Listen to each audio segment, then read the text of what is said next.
There's a verse in the Bible that tells us where Satan's throne is located, but there seems to be some differing opinions on where this exact location is. Is it in Geneva, Switzerland, the home of CERN and many other questionable organizations? Is it in Pergamum, an ancient location linked to extreme idol worship? Or may it just be that there's a larger, deeper mystery to the actual location of Satan's throne? Revelation 2:13 is the intriguing verse that tells us about Satan's throne. I know your works and where you dwell, where Satan's throne is, and you hold fast to my name and did not deny my faith, even in the days in which Antipas was my faithful martyr, who was killed among you, where Satan dwells. There's some claims that popped up online that this location where Antipas was martyred was in Geneva, Switzerland.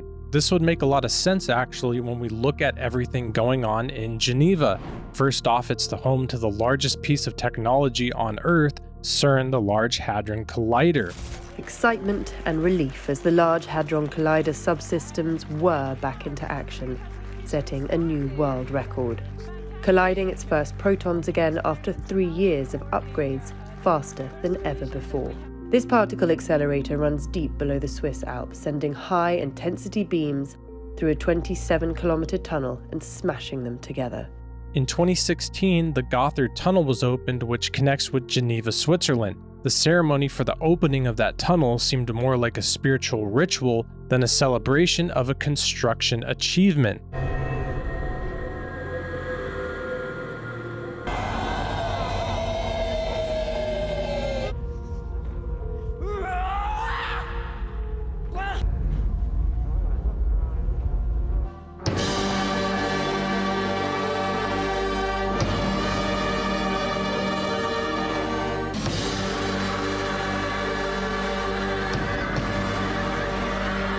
Those two instances have been known for quite a while now, but there are some modern connections to Geneva that are pretty strange. Geneva is the location of the headquarters for the World Economic Forum. Good morning, Klaus.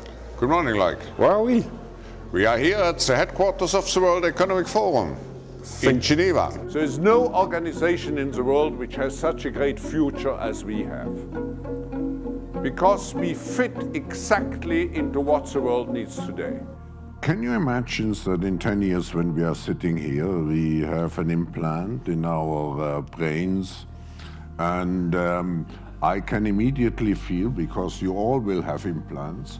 And many other things are headquartered in Geneva, such as the World Health Organization, the World Trade Organization. The United Nations have at least 12 different headquarters there, an organization for migration, as well as labor organizations, computing centers, the International Bureau of Education, and a conference on disarmament, and the list goes on and on. Within the past few years, multiple edits have been made to the Wikipedia page on Antipas, saying that he was actually martyred in Lyons or Geneva, Switzerland. This caused this theory to be spread in multiple places across the internet.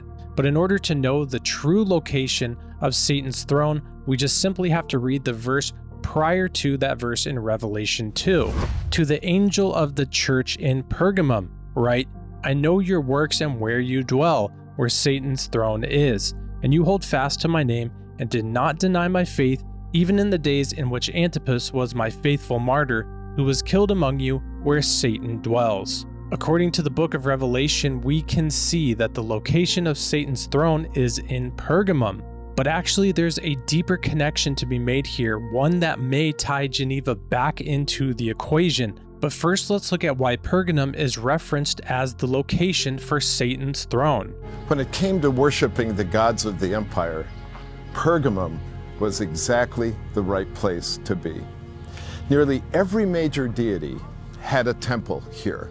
No matter what you desired, or what you needed, or what you dreamt for, the gods would offer here to fulfill that for you.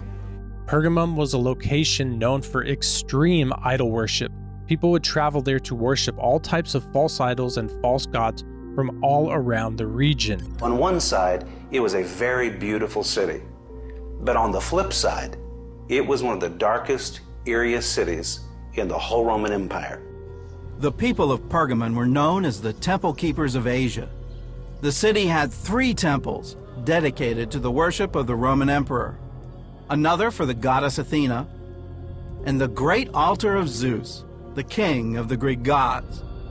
Many scholars believe this altar is the throne of Satan, mentioned in the book of Revelation. That word throne was first used to describe a chair that was used in a personal private residence. And it was the chair for the Lord of the house, the master of the house. The very fact that Jesus would use that word in this verse means Satan felt at home there. He sat on a throne there. But the mass amounts of idolatry that were taking place to link this as the location for Satan's throne is not something that's isolated to just Pergamum. When Jesus was fasting for 40 days and 40 nights in the desert, Satan came to tempt him and made a very telling statement. Then the devil, taking him up on a high mountain, showed him all the kingdoms of the world in a moment of time. And the devil said to him, "All this authority I will give you, and their glory, for this has been delivered to me, and I give it to whomever I wish." We can derive from this statement that Satan has many areas of influence in the world, not just at Pergamum.